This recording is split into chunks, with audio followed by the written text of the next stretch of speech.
ഞാനൊരു കാര്യം പറയാൻ വേണ്ടിയിട്ടാണ് ഇപ്പോൾ ഈ വീഡിയോ ചെയ്യുന്നത്. മെയിനായിട്ടുള്ളൊരു കാര്യം എന്ന് വെച്ച് കഴിഞ്ഞാൽ നമ്മുടെ സിസ്റ്റേഴ്സിനെ അറസ്റ്റ് ചെയ്തതും ജയിലിലിട്ടതുമായി ബന്ധപ്പെട്ട് കുറേ ആളുകൾ ഇതിൽ മുതലെടുപ്പ് നടത്താനായിട്ട് ചാനലുകളും കാര്യങ്ങളൊക്കെ വീഡിയോകളും എല്ലാതും സോഷ്യൽ മീഡിയകളിൽ കൂടെ കുറേ ആളുകൾ അതിന് സപ്പോർട്ട് ചെയ്യുന്നവരും അറസ്റ്റ് ചെയ്ത് നന്നായി എന്ന് പറയുന്നവരും പരിവർത്തനം നടക്കുന്നുണ്ട് എന്ന് പറയുന്നവരും ഒക്കെ ഉണ്ട്. പക്ഷേ ഞാനൊരു ഫാക്റ്റ് പറയാൻ ഉദ്ദേശിക്കുന്നത്, ഞാനൊരു റോമൻ കാത്തലിക് ഒരു വ്യക്തി എന്ന നിലയിൽ എനിക്കത് പറയണം എന്ന് തോന്നി.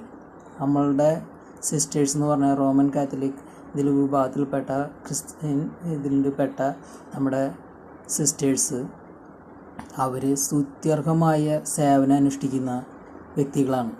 അവരെക്കുറിച്ച് നമ്മൾ മനസ്സിൽ പോലും അങ്ങനെയുള്ള കാര്യങ്ങൾ ചിന്തിക്കാൻ പാടില്ല എന്നാണ് എൻ്റെ അഭിപ്രായമല്ല, യാഥാർത്ഥ്യം. അതിനൊരു കാരണം ഞങ്ങളുടെ കുടുംബത്തിലും ഒരു സിസ്റ്റർ ഉണ്ടായിരുന്ന ആണ്. ഞങ്ങളുടെ ഇളയമ്മ കണ്ണൂർ പയ്യന്നൂർ മഠത്തിൽ സിസ്റ്ററായിട്ട് അവിടെ ഹെഡ് മിസ്ട്രസ്സും ഒക്കെയായി, അവിടുത്തെ സ്കൂളിൽ ഹെഡ് മിസ്ട്രസ് വരെയായിട്ടുള്ള ഒരു കുടുംബത്തിലെ വ്യക്തി എന്നുള്ള നിലയിൽ എനിക്കറിയാം അവരുടെ ബുദ്ധിമുട്ടുകൾ, പ്രശ്നങ്ങൾ, കാര്യങ്ങളൊക്കെ. ഒരു റോമൻ കാത്തലിക് അല്ലെങ്കിൽ നമ്മുടെ സിസ്റ്റേഴ്സ് വിഭാഗത്തിൽപ്പെട്ട നമ്മുടെ സിസ്റ്റേഴ്സ് ആരും മതപരിവർത്തനം എന്ന് പറഞ്ഞിട്ട് ഒരു ഹിന്ദുവിനെയോ മുസ്ലിമിനെയോ മറ്റ് ഏത് വിഭാഗത്തിലുള്ള ഷെഡ്യൂൾഡ് കാസ്റ്റിലോ മറ്റുള്ള ഇതിലുള്ള ആളുകളെ ആരെയും സമീപിക്കുകയോ അതുമാതിരി മതം മാറണം എന്ന് അവർ പറഞ്ഞതായി ഒരാൾക്ക് കാണിച്ചു തരാൻ പറ്റില്ല. അവർ പാവപ്പെട്ട ആളുകളെ സഹായിക്കാനും പഠിപ്പിക്കാനും നമ്മളുടെ കാര്യത്തിനും വേണ്ടി ആരും ചെന്നുപെടാനായിട്ട് പറ്റാത്ത ഇടങ്ങളിൽ വരെ അവരുടെ ജീവന് പോലും പണയം വെച്ച് അവർ നമ്മൾക്ക് വേണ്ടി സേവനം ചെയ്യുന്ന ആളുകളാണ്. അത് നമ്മൾ കാണാതെ പോകരുത്. അത് ഞങ്ങൾ നമ്മുടെ ക്രിസ്ത്യൻ വിഭാഗത്തിലുള്ള ആളുകളിൽ പുറമെ മറ്റു വിഭാഗങ്ങളിൽപ്പെട്ട ആളുകൾക്കും കൂടി ഉന്നമനം വരണം എന്ന് കരുതി അവർ ചെയ്യുന്ന സേവനത്തിന് ജയിലാണോ ഒരു പോംവഴി?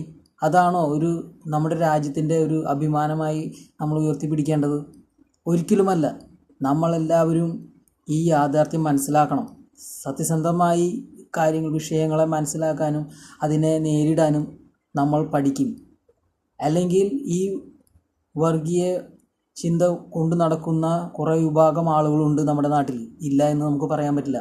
അവരുടെ കെണിയിൽ അടക്കപ്പെട്ട് നമ്മുടെ രാജ്യത്തിൻ്റെ പുരോഗതിക്കും അല്ലെങ്കിൽ താഴ്ന്ന അധികൃതരായി നടക്കുന്ന ആളുകൾ ആയിരക്കണക്കിന് ലക്ഷക്കണക്കിനുള്ള നമ്മുടെ ഇന്ത്യ മഹാരാജ്യത്താണ് നമ്മൾ വസിക്കുന്നതെന്ന് മനസ്സിലാക്കണം.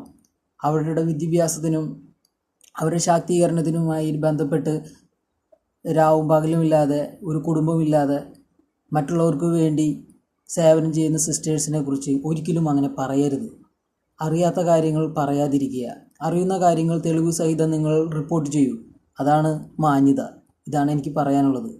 പ്രത്യേകിച്ച് സിസ്റ്റേഴ്സിൻ്റെ കാര്യത്തിൽ അവർ കുറേ ആക്ഷേപങ്ങൾ പല ആളുകളുടെ ഇടയിൽ നിന്നും നേരിടുന്നുണ്ട്. ചില ആളുകളുടെ ഇടയിൽ, എല്ലാവരുടെ ഇടയിലും നമ്മളുടെ ഇടയിലൊക്കെ തെറ്റുകുറ്റങ്ങളുണ്ടായിരിക്കും. അത് തിരുത്തി വേണം മുന്നോട്ട് പോകാൻ. അതാണ് എനിക്ക് പറയാനുള്ളത്. അപ്പോൾ എല്ലാവർക്കും ശുഭദിനം.